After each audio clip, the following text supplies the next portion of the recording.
Hi everyone, আসসালামু আলাইকুম। আশা করি সবাই ভালো আছেন।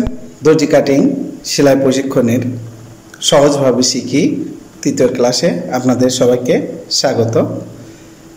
আমরা যদি প্রথম দুটি ক্লাস দেখে নিই তাহলে জানতে পারবো, এবং আজকে আমরা দেখব কিভাবে কাপড় আমরা কিনবো, অর্থাৎ আমাদের জামা বানাতে বা কিছু বানাতে কতটুকু কাপড় লাগবে, কাপড় কতটুকু লাগবে, কিভাবে নিব সেটা আমরা আজকে জানব।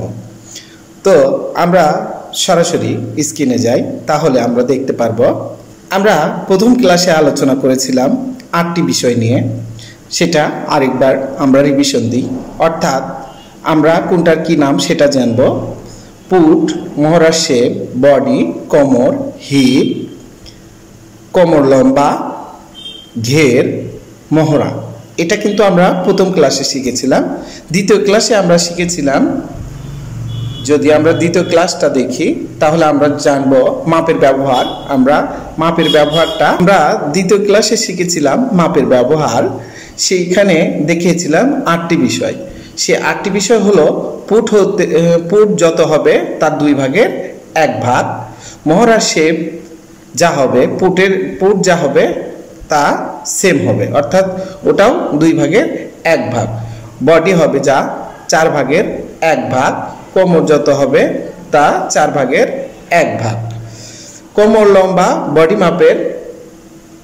বডি মাপ থেকে 10 থেকে 12 ইঞ্চি নিচে, হিপ যত হবে 4 ভাগের 1 ভাগ, ঘের যত হবে 2 ভাগের 1 ভাগ, মহড়া যত হবে 2 ভাগের 1 ভাগ। এটা কিন্তু আমরা জেনেছিলাম। আজ আমরা জানব এই হিসাবে আমাদের কাপড় কতটুকু লাগবে সেইটি নিয়ে আমরা জানব। আমরা যদি একটু লক্ষ্য করি, কাপড় কেনার সময় যেটি দেখব সেটি হলো কিভাবে আমরা কাপড়ের মাপটা বের করব, সেটা এখানে দেখে নেব। এখন আমরা দেখব কিভাবে মাপ বের করে কাপড় কিনতে হবে। এতে করে আমরা অতিরিক্ত কাপড় কেনা থেকে বিরত থাকতে পারবো।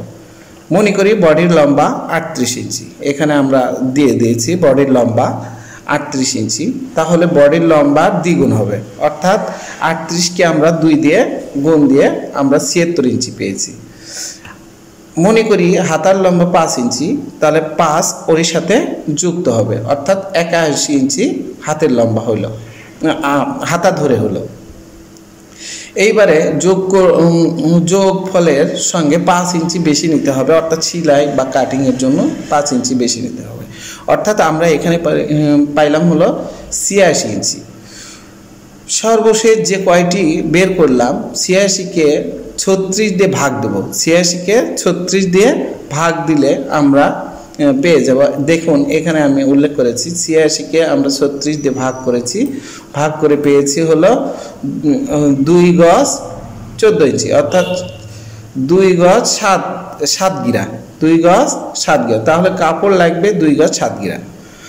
আমি এখানে সুন্দরভাবে বুঝেছি। যার দেখতেছেন 40 ইঞ্চি লম্বা, তাহলে 40 ইঞ্চিকে 2 দিয়ে গুণ দেবেন। গুণ দেওয়ার পরে যেটা বার হবে তার সাথে হাতার যে লম্বাটা নিতে চাচ্ছেন বা ঘেরটা নিতে চাচ্ছেন সেটা যোগ দেবেন। যোগ দেওয়ার পরে 5 ইঞ্চি বেশি অতিরিক্ত কাপড় নেবেন। অতিরিক্ত কাপড় নেওয়ার পরে যেটা বের হবে, অর্থাৎ যে সংখ্যাটা বের হবে সেই সংখ্যাকে 36 দিয়ে ভাগ দিবেন। 36 দিয়ে ভাগ দিলেই যে সংখ্যাটা বের হবে সেই সংখ্যা হলো আপনার কাপড়ের মাপ।